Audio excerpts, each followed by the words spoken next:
Assalamu alaikum wa rahmatullahi wa barakatuh.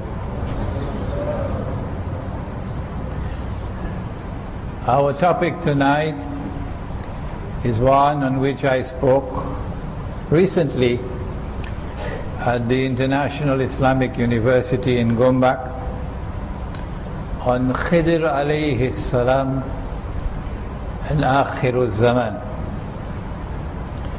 And we repeat the lecture tonight here, and we probably will have to repeat it elsewhere, an indication of how important is this subject. It is a fascinating subject, one that you would want to understand and grasp and then teach it to others, particularly to your own family. And we begin with Nabi Musa alayhi salam, who is the prophet par excellence of Banu Israel. And in beginning with Nabi Musa alayhi salam, we are already recognizing that much that is to be presented in this subject is being presented to the Jews. A message is being sent to the Jews, and we invite them to listen to that message tonight, the Jewish people, because this is our prophet in addition to being our prophet. Nabi Musa alayhi salam, and the story is in Sahih Bukhari, gave a khutbah in Sinai, the desert, not the hospital in Manhattan, the desert. And someone came to him, an Israelite, and said to him, "O Musa alayhi salam, what a wonderful khutbah. You must be the most learned man in the world." And Nabi Musa alayhi salam replied, "Yes, I am the most learned man in the world." And at that juncture I knew that this entire episode is sent to Banu Israel, because that's what they believe they are. They believe that they are the elite of mankind, that they are superior to everybody else, and they know that I am speaking the truth. They know that they cannot refute me, that they are the elite of mankind, and all the rest of mankind are referred to as al-ummiyun, sometimes translated as the Gentiles, and otherwise known as the cockroaches.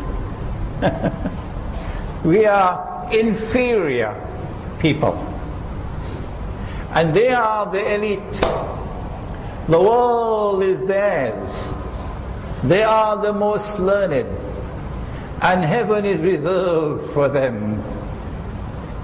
And Allah responds in the Quran, and He says, "Ba'd a'udhu billahi minash shaitanir rajim, wa in za'amtum annakum awliya'u lillahi min dunin nasi fatamanna'u al-mawta in kuntum sadiqin." If you do believe that you are the chosen people of Allah, you are the most learned, and heaven is reserved for you, then why don't you desire death? Huh? If you are indeed truthful in your beliefs. But no, they will never do that. And so these words are put into the mouth of Musa alayhi salam, in my opinion, and Allah knows best. He says, "Yes, I am the most learned of all men," actually speaking on behalf of his people who have that misguided belief. And let me repeat once again that whenever I give my opinion on a matter, as I've done now, I don't want you to accept my opinion. No. Not until you are convinced that it is correct. Only then do you accept another man's opinion.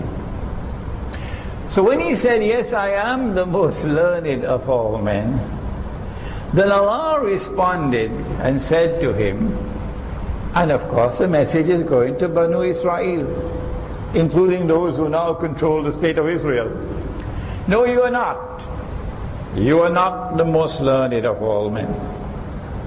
There is a servant of mine who is more learned than you are. And if the Jews are listening to this lecture, they're going to be astonished. Who is he? Who is the most learned of all men? And as we proceed with this lecture, you will realize that Allah is speaking particularly about Akhirul Zaman. That who is the most learned of all men in Akhirul Zaman? So Allah says, so Musa alayhi salam says, I want to meet him. I want to meet him. I invite the Jews tonight to repeat what Musa alayhi salam said. I want to meet him. So that we who follow Muhammad sallallahu ta'ala alayhi wasallam, we can take you to him tonight. So Allah says that you will meet him at the place where the two oceans meet. Majma'ul Bahrain. Majma'ul Bahrain. At the place where the two oceans meet. And we'll come back to that in a moment, inshallah. So Allah says, take a fish and put it in a basket. Ikan goreng, ikan bakar, I don't know which one. And put the fish in the basket. And travel to the place where the two oceans meet. And when the fish jumps out of the basket, meaning that the dead has come back to life, and the fish makes its way into the water, that's where you're going to meet him. So Musa alayhi salam took with him a young man. The Quran does not tell us who he was, but the young people are always attracted to those who are teachers and those who are in search of the most learned of all. So the young man went with him, with the basket, with the fish. And this is where the story begins, or the narrative begins, in the Quran. And it is to be found in Suratul Kahf of the Quran. Now Suratul Kahf of the Quran is a unique surah. Oh yes. Nabi Muhammad alayhi salatu wasalam said that the greatest tests and trials that mankind will ever experience from the time of Adam alayhi salam to the last day will be the fitna of Dajjal. The fitna of Dajjal, the false Messiah, who seeks to impersonate the true Messiah. The true Messiah is Nabi Isa alayhi salam, Jesus, the son of Mary. Every schoolboy knows that.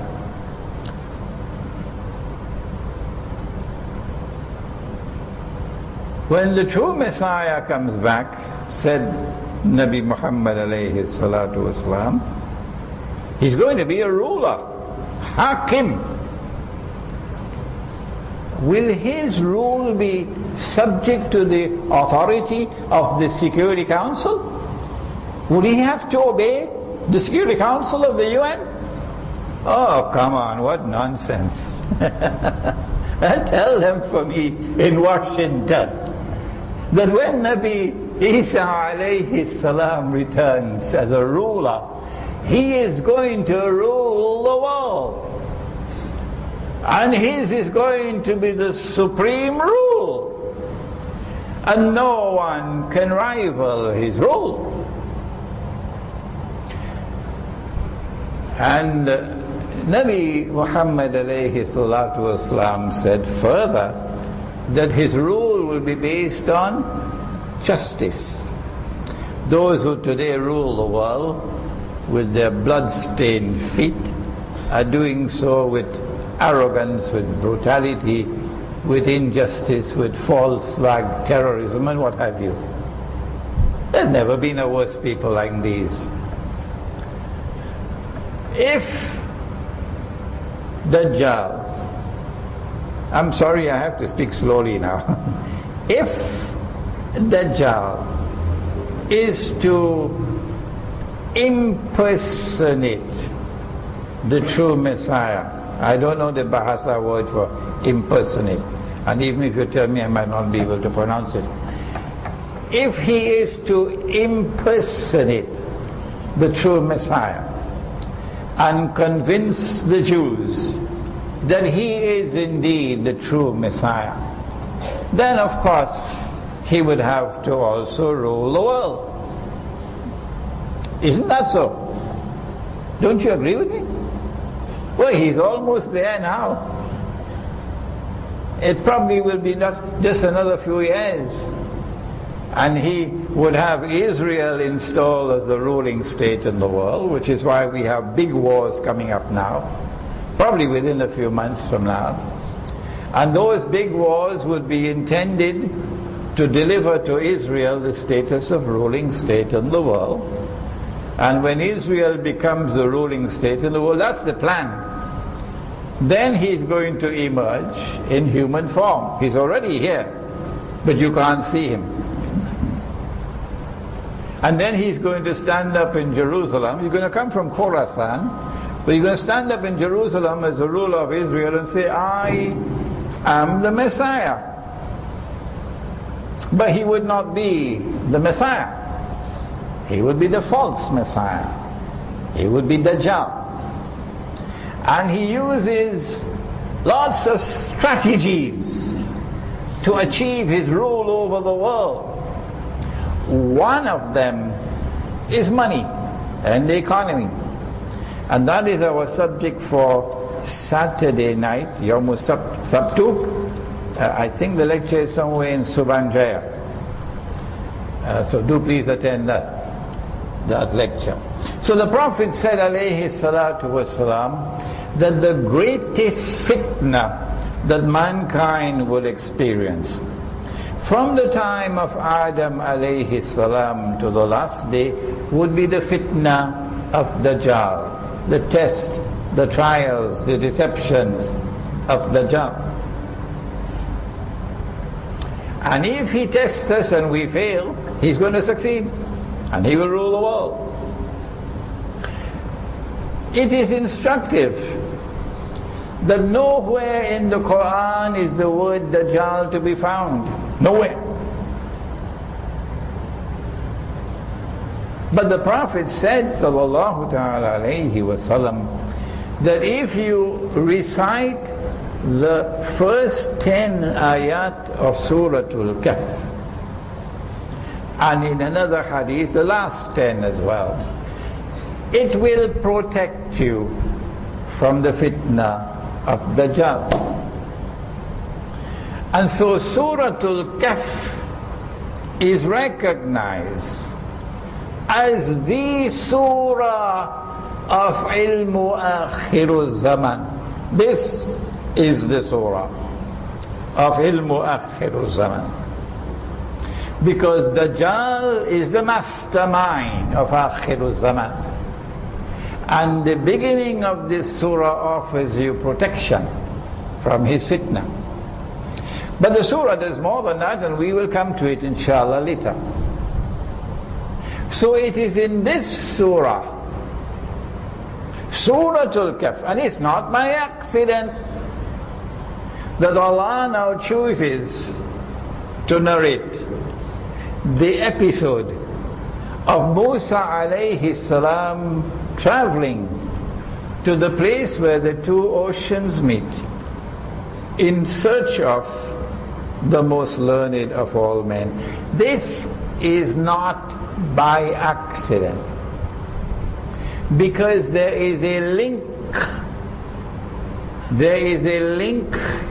between Dajjal and this most learned of all men.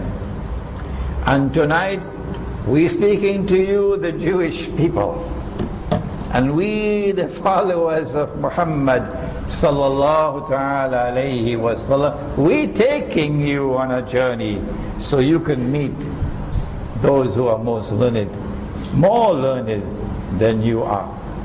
He is known as Khedhr alayhi salam, but his name is not to be found in the Quran. Why? It's an interesting question. Why does Allah not put the name Dajjal in the Quran? Why? When no one poses a greater threat to faith than Dajjal. No one, not even Shaitan.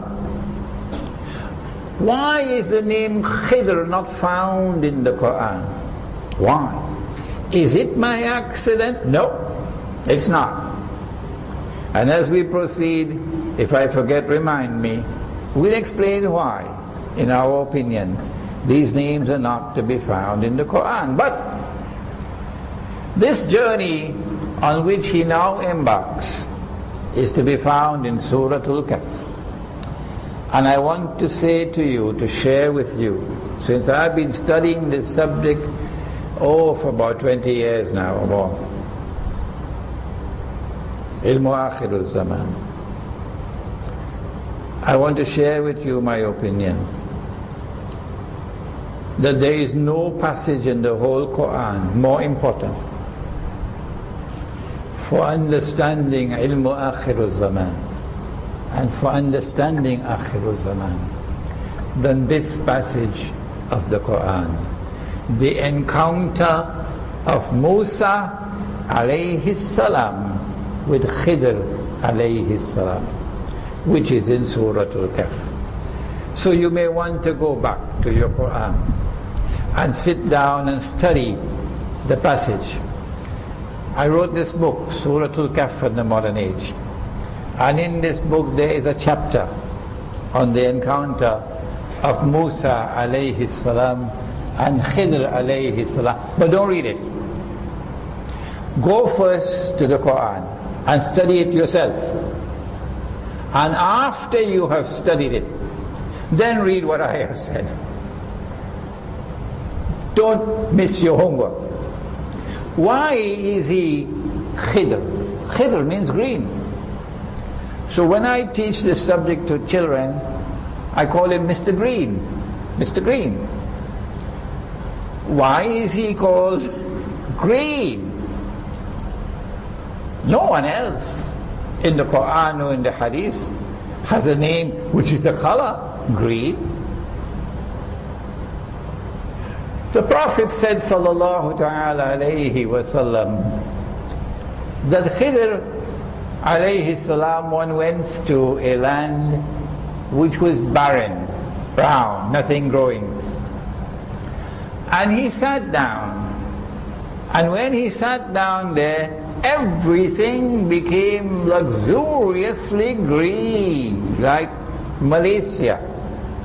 You know how green Malaysia is? When the Arab from the desert comes to Malaysia, he said, this is heaven, this is paradise. All the greenery here. So when he sat down in that barren land, like Abu Dhabi and Dubai and everything became green. Why is it that he caused everything to become green? The answer is in the story as we proceed. So Musa alayhi salam is in search of this most learned of all men, who is known as Mr. Green, Khedhr alayhi salam. When I use the word alayhi salam, a problem emerges, because our religious culture in Islam is that we speak of prophets and we say Musa alayhi salam, Isa alayhi salam, Sulaiman alayhi salam. So is he a prophet? Why do you say Khedhr alayhi salam? No, we do not know. Is he a prophet or is he not? The Quran does not answer that question. The ahadith do not answer that question. And this speaker will not answer that question. But we know that a prophet of Allah, who is one of the supreme prophets, has to go to him as a student sitting with a teacher. A teacher of prophets? This is a man of great stature. And so the Jews should be interested in knowing about him.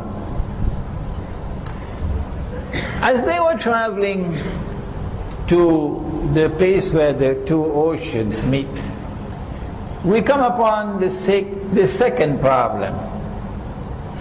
Is this to be understood literally? That this is the Atlantic Ocean and the Pacific Ocean, and where these two oceans meet at Cape Town, that's what they told me, Cape Town. you will find the most learned of all men in Cape Town. My opinion, respectfully so, is that this is not to be interpreted or understood literally. And we come up now with a second problem. The second problem is that there is a methodology. There is a methodology which is very prominent in today's world of Islam, which declares, falsely so in my opinion, but I speak respectfully, not disrespectfully, that only Allah and His Messenger, alayhi salatu wasalam, and the early Muslims, the Aslaf, plural of Salaf, only they are authorized to interpret the Quran and the Hadith. And if they did not interpret, you cannot interpret. No. Tabule. And I say no, you're wrong. Knowledge did not stop 1400 years ago. There's more knowledge in the Quran that was communicated. There is more knowledge in the Quran that was communicated to us by the Aslaf. And that new knowledge that it comes will explain the Quran, in addition to what was already given in the Quran. And so there was a mufassir of the Quran, Imam al-Baydawi, rahimahullah. And Imam al-Baydawi says that the two oceans are not the Atlantic and Pacific, but he refers to two other oceans symbolically, as for example the ocean of knowledge that comes from above, the ocean of knowledge that is internally received and didn't stop 1400 years ago, is still coming, and the ocean of knowledge that is externally acquired, scientific knowledge. And I am persuaded that this is the correct interpretation of the two oceans. That in Akhirul Zaman in particular, you will find the most learned of all men, The only one who can penetrate the world in Akhirul Zaman. The only one who can explain the world in Akhirul Zaman. The only one who can respond to the challenges of the world in Akhirul Zaman is the one who stands at Majma'ul Bahrain. That scholar of Islam who combines knowledge externally acquired and the knowledge internally received. Now I have to stop, because I have to answer these critics. They're coming after me. Now they're even ridiculing me, but I will not respond to their ridicule. Is there knowledge that can still be received today? New knowledge. Let me take them, because you already know, I don't have to tell you. Let me tell them that Nabi Muhammad alayhi salatu wasalam said, hadith is in Sahih Bukhari. He said that Nabuwa or prophethood is comprised of how many parts? Help me somebody. 46 different parts. This young man traveled all the way from Britain to be with us here tonight. I won't mention his name for security reasons. He's got to go back to Britain.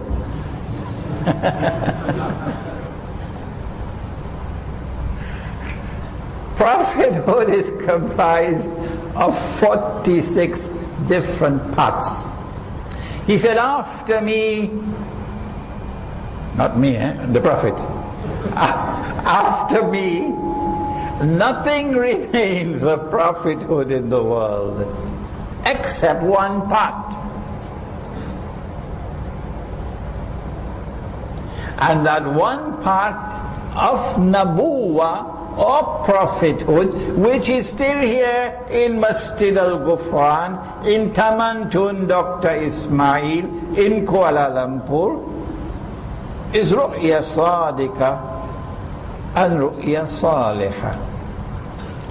Good visions and true visions, and good dreams and true dreams. And they still remain in the world up to this day. And so knowledge can still come to us now.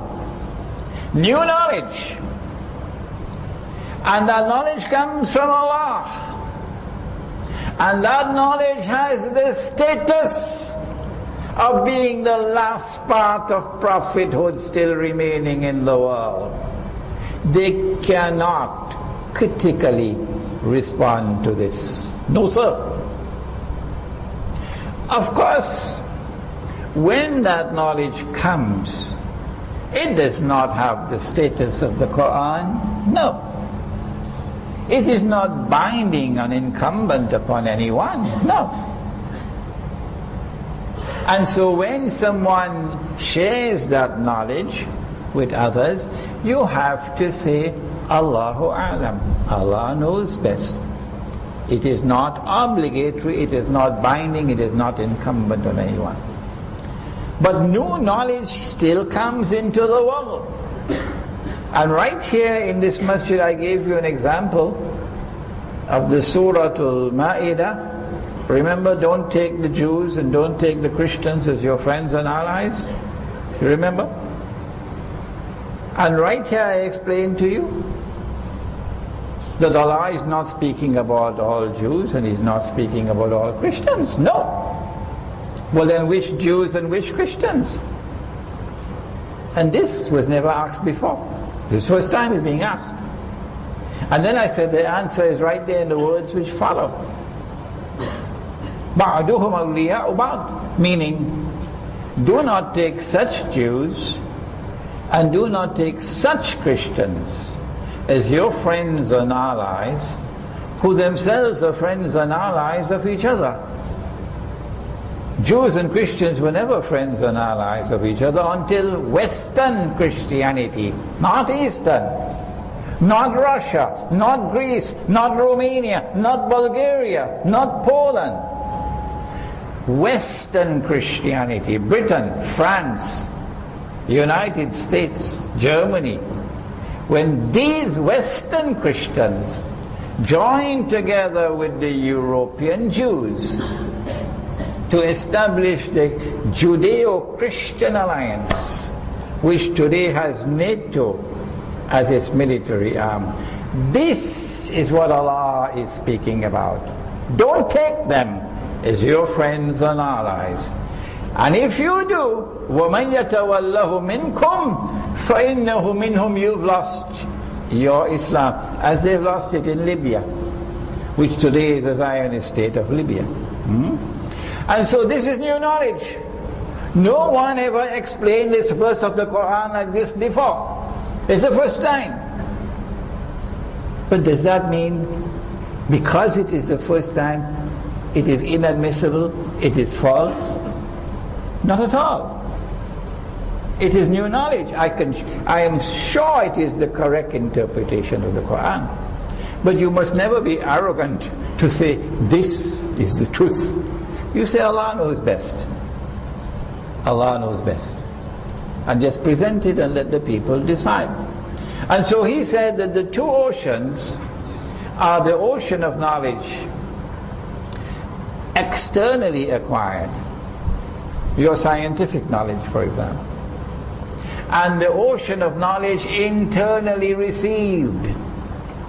And that ocean of knowledge has not dried up, it's still there. I hope the Jews are listening, because this is of critical importance in the next 20 years that lie ahead of us. That's the difference between us and you. And tonight's lecture is directed to you, the Jews. My teacher of blessed memory, Maulana Dr. Muhammad Fadlur Rahman Ansari Rahimahullah, his scholarship was Majma'ul Bahrain. He represented Majma'ul Bahrain, the ocean of knowledge externally acquired and the ocean of knowledge internally received and mutually integrated into a harmonious whole. That's methodology. So they're traveling towards the place where the two oceans meet. And as they reached close to that place, they stopped at a rock to take a little rest. And as Musa alayhi salam put his head next to the rock to take a little sleep, the fish came alive. As I told you, I don't know whether it was ikan goreng or ikan bakar, but the fish came alive. And the fish jumped out of the basket. So there's something about this place, somebody here who can bring the dead back to life. And the fish made its way into the water. And the young man saw it. When Musa alayhi salam woke up, he then proceeded on his journey, not knowing what happened. Proceeded on his journey beyond the rock. But now, the journey becomes tiresome, wearisome. He's tired, bogged down. لَقَدْ لَقِينَا مِنْ سَفَرِنَا هَذَا نَصَبًا, says Surah Al-Kahf. This journey has become tiresome. A very profound lesson. So long as they were traveling towards the rock, there was no tiredness.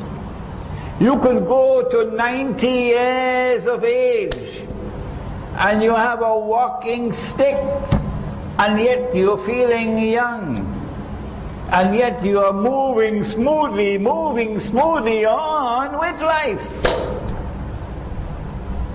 Nothing wearisome for you. Life is wonderful. Life is a challenge. There is nothing boring in my life. I'm 90 years of age. But, Allahumma Jalla Jalaluhu. Is it our masjid? No. Everything is exciting, nothing is boring. But when you are on the wrong path, Sheikh, I get the email, I don't know what to do. Sheikh, I don't like this place where I'm living. Sheikh, where should I go? What should I do?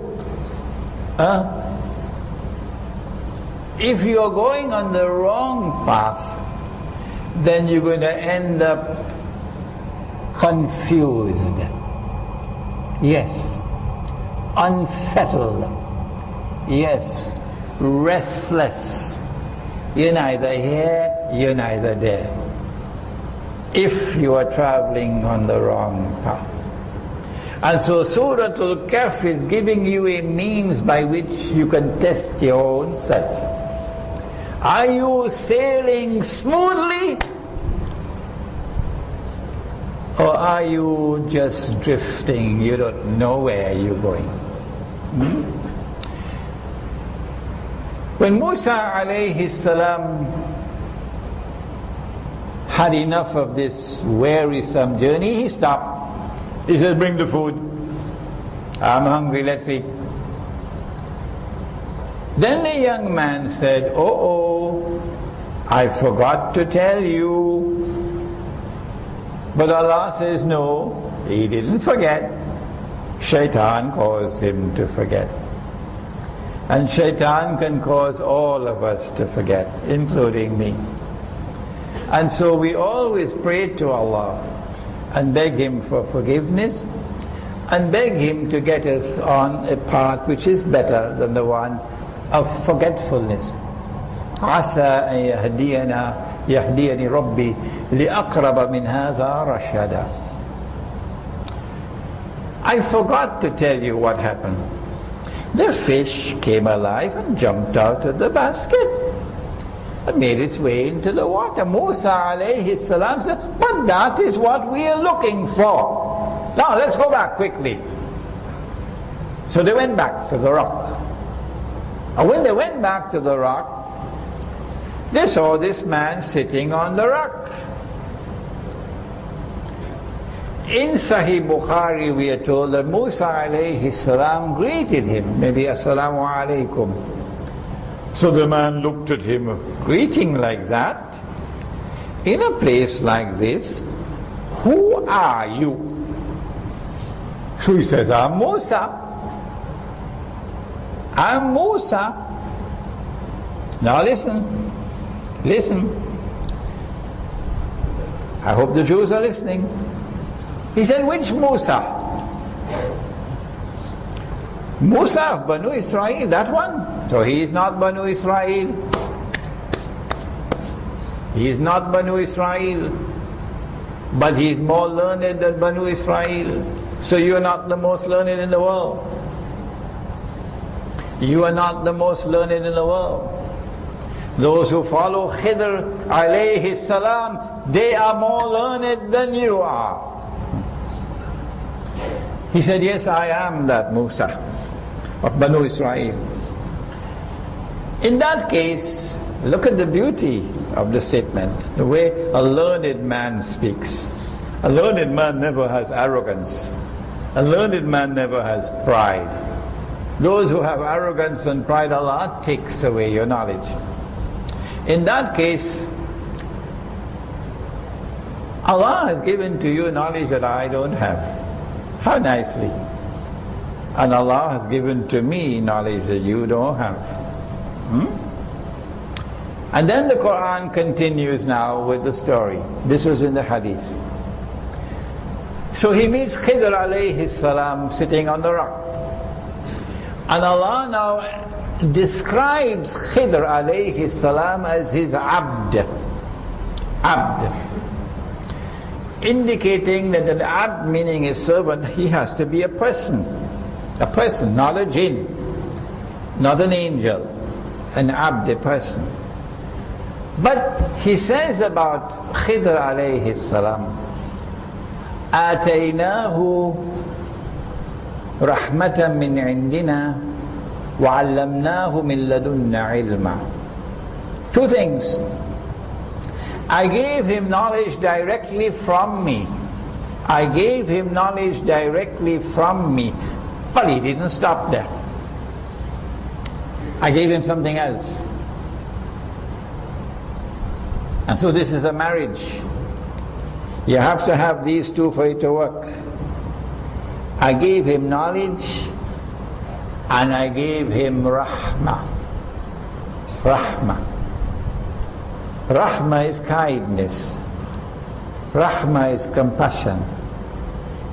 Rahmah is to be able to feel for others, to be merciful. And so knowledge and kindness always come together. If you want knowledge, you must show kindness. Kindness and compassion must be written all over you. A person who is kind and compassionate is also forgiving. So such a person would never say, I'll never forgive you. But Lord, forgive me. No. You must be prepared to forgive. Forgive all sins. Allah says, Inna Allah yaghfiru dhunuba jami'a. Allah is prepared to forgive all sins. Why can't you?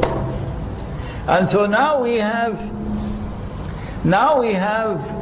a very important lesson to send to them, the Jews. A very important lesson, that you cannot reach that knowledge that he has. No matter how you travel, you will never reach that knowledge that he has, the most learned of all men, unless you not only get knowledge from Allah, but you also have kindness and compassion written all over you. It seems to be impossible for the Zionists, for they are an arrogant people, a proud and haughty people, and they are responsible for barbarous oppression. Is it time as yet for the azan? Yeah, please. Bismillahi awwaluhu wa akhiruh. The most learned of all men, in akhiru zaman, is not only one who gets knowledge from above and who combines that knowledge that is internally received with knowledge that is externally acquired and harmoniously integrates them, Majma'ul Bahrain. But the most learned of men of all men in Akhiru Zaman is the one who not only has that knowledge which can penetrate reality, but is also a person with kindness and compassion written all over him. And this is the sunnah of the Prophet. Nabi Muhammad alayhi salatu wasalam was a person with kindness and compassion written all over him. And so in looking for your leaders, in looking for your guides in the years that lie ahead, the young ones I'm now talking to, look for such people who follow in the path of Khedhr alayhi salam.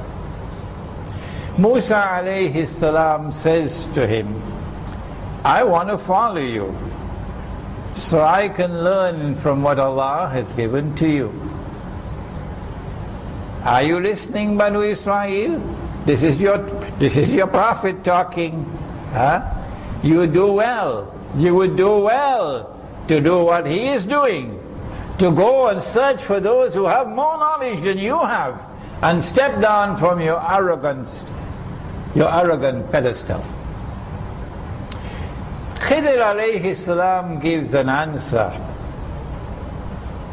It's very important. But before we share that answer with you, we have to take up the link between Khedhr and Dajjal. We know that the knowledge that Khedhr has is not the mechanical knowledge, you know. You went to university, you did all the courses, you passed the exam, you studied this kitab, that kitab, that kitab, that kitab, that kitab. You can roll out the names. You know, mechanical knowledge. You just have to keep on, like a machine, repeating it. The knowledge that this man has is different, because the knowledge that he has can revive the dead. That's why the earth becomes so green, like Cameron Highlands. Green. Wherever he goes and he transmits knowledge, it is like raindrops falling from the sky. And those raindrops penetrate the heart. This is a different kind of knowledge. And the dead hearts come to life. Dajjal is different from Khedhr. Dajjal brings you back to life when you are dead. Dajjal takes the living and make them dead. So they're walking and they're looking as though they're alive, but they're dead. Their hearts are dead. And so there's a world of difference between Khedhr alayhi salam and Dajjal. The Prophet said alayhi salatu wasalam, every prophet has warned his people about Dajjal. And the Prophet Nuh alayhi salam warned his people about Dajjal. But I am going to tell you something no one ever said before me. Dajjal sees with his left eye. He's blind in the right eye. It looks like a bulging grip, but your Lord is not one-eyed. Between his eyes on his forehead is written the word kafir, kafara. And every mu'min will be able to read kafir. Whether he is katib or ghayru katib, whether he is literate or illiterate, he still be able to read. So Ali radiallahu ta'ala anhu will be able to read kafir. But Abu Jahl will not be able to read. Why? What's wrong with Abu Jahl? So we send him to the eye specialist. We might probably have an eye specialist here tonight. We send him to the eye specialist. What's wrong with his eyes? Why can't he read? And the report comes back, he has 20/20 vision, nothing wrong with his eyes. Well, then why can't he read? Ali radiallahu ta'ala who can read, but Abu Jahl cannot. Or maybe Ali is not reading with these eyes. What? Do we have any other eyes beside these eyes? I studied at Harvard. I studied at Cambridge. I studied at the Sorbonne. They never told us anything about that. I did my PhD. Modern Western civilization says these are the only eyes we have. What nonsense are you talking about? Oh, didn't you read the Quran? The Quran says that in addition to these eyes, we also have other eyes. Yes. I hope you're listening, Brother Jew. Yeah. The Quran says that the heart can see. Now the Israeli Mossad is going to be worried. And the CIA is going to be worried. Because these Muslims have something we don't have. Washington does not have. London does not have. The Quran says that the heart can see. فَإِنَّهَا لَا تَعْمَى الْأَبْصَارِ No, it's not these eyes that are blind, says Allah. وَلَكِنْ تَعْمَى الْقُلُوبُ الَّتِي فِي الصُّدُورِ. What is blind is the heart which is inside your chest. That is blind. And so we say that when Dajjal sees with his one eye, his left eye, this is our opinion, you don't have to accept it. The left eye symbolizes external sight. And when Dajjal is blind in the right eye, it symbolizes internal blindness. And all those who follow Dajjal are people who are internally blind. And so Khedhr, who sees with the internal eye, is the opposite of Dajjal. The opposite of Dajjal. So now Musa alayhi salam says, I want to follow you, to learn from you. But when Musa said, I am the most learned of all men, speaking on behalf of Banu Israel, of course, the implication of that statement is that you are now internally blind. You're cut off. That's where you are now. You're cut off. So a one-eyed man wants to learn from a man who sees with two eyes. Remember, Allah subhanahu wa ta'ala is using Musa alayhi salam to send a message to Banu Israel. I am not saying that Nabi Musa alayhi salam is one-eyed. Astaghfirullah. So a one-eyed man wants to learn from a man who sees with two eyes. Guess what Khedhr alayhi salam responds and says?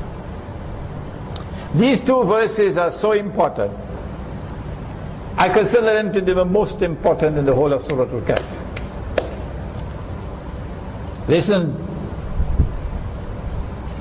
إِنَّكَ لَن تَسْتَطِيعَ مَعِيَ صَبْرًا. You will not be able to show patience with me.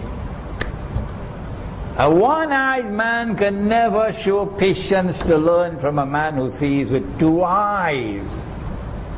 وَكَيْفَ تَصْبِرُ عَلَى مَا لَمْ تُحِطْ بِهِ خُبْرًا. And how can you show patience in respect of that which lies beyond your comprehension?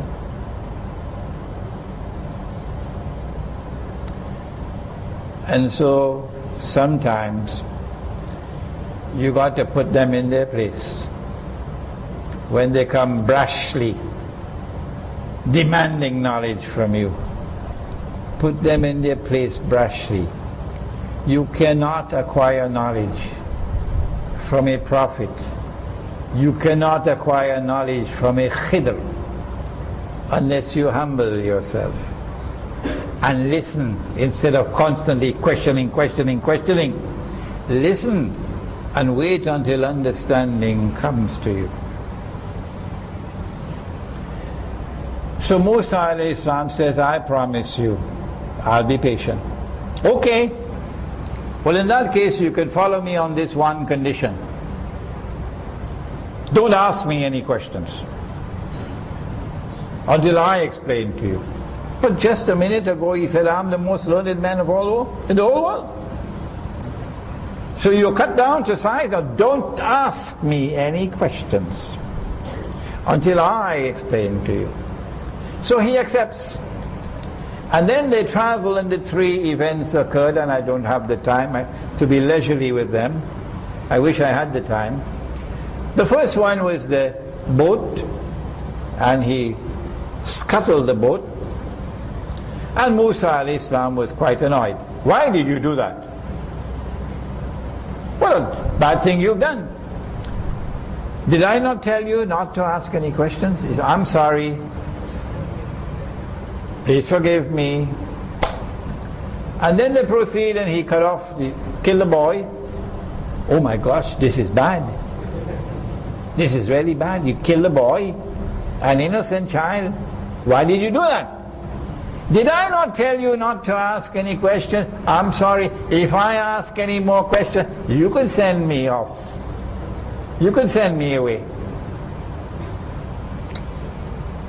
Nabi Muhammad alayhi salatu wasalam, commenting on this passage of the Quran, he said, I wish Musa alayhi salam had shown more patience. We would have learned more. We would have learned more. So he said, if I ask any more questions, you could send me away. And then they came to this town which was very inhospitable. Wouldn't offer any hospitality at all. Huh? And there is a wall which someone had built, and it was collapsing. And Khedhr alayhi salam from his own pocket paid for the wall to be reconstructed. And Musa alayhi salam is appalled. These people have offered no hospitality to travelers. You should at least demand a refund on the money you spent. Did I not say to you, don't ask any questions? Now this is the end. هَذَا فِرَاقُ بَيْنِي وَبَيْنِكَ. This is the end. You're going to have to leave. But before you leave, let me explain to you that which you could not understand. Let me give you the ta'wil. Ta'wil means the interpretation. Tafsir, explanation. Ta'wil, interpretation. The three events which were chosen were events which could not be understood unless interpreted. Is this by accident that Allah has chosen three events which could not be understood unless interpreted? And the interpretation is only possible with knowledge that comes from above. I hope you're listening. I hope you're listening. Because the next 20 years are going to be very interesting in this encounter between Zionism and the world of Islam. And Islamic scholarship has to be trained. Islamic scholarship has to prepare itself for this battle. The reason why I scuttle that boat is because there's a king coming to seize the boats. Seize your property. And by scuttling the boat, I saved it. And when the king has gone, they can repair the boat. And so what appeared to you to be something bad wasn't bad at all. It was very wise and sensible and intelligent. And so if you base your judgment on only external observation and rational analysis, when you need to interpret, you can be wrong, as he was wrong here. A lesson for Banu Israel. Number two, the boy, obviously, who was killed, this could not have been an actual event. Why? Because it is haram to kill an innocent child. And if you kill an innocent child, you're going to have to pay for it with your life. You've got to be killed. But this is the wisest of all men. So obviously you need only 5 ringgits worth of intelligence, not more than that, to understand that this is not an actual event, but something to be interpreted. This child was lost. Someone has taken him over. He's growing crooked. In Akhiru Zaman, someone is going to be after your children. And once he takes over your children, they're going to grow up crooked. that little son of yours is going to become a homosexual. What are you going to do when your son becomes a homosexual? And you are a father and you are a mother who worship Allah. You can't change him. What do you do? So he cut off, he killed the boy, and prayed to Allah that Allah may send them a better child. Sending a message to you in Akhirul Zaman to scuttle your boat. Scuttle your boat. Don't go more driving around that with a Mercedes-Benz motor car. A little Kalisa would do well, and you live safer life. the big $5 million house in Damansara Heights or Srihar Tamas or wherever you are, and you have to employ guards to save, to protect you, security. Every room has a security. But if you live in a kampung house, a nice little kampung house in a kampung, and you live a life that is like the villager, you scuttle your boat. You are living a safer life with more security. And when you see your children growing up, and that mastermind has taken over, Dajjal, and you cannot correct them, you've done everything you can, cut off your ties. Cut off your ties, even though they are your children. Cut off your ties and move on without them. Otherwise they will destroy you. And that wall, beneath that wall, a believer was dying and he had 2 orphan children and he wanted to leave his wealth for them. Couldn't find an honest man, not one. Not one. Something like Lower Manhattan, you know where Wall Street is. Couldn't find an honest man. And so he dug a hole and buried the money. Sure, it couldn't be paper ringgits, they'll rot away. Had to be dinar and dirham, you know, the real money, not that bogus, fraudulent and utterly haram money.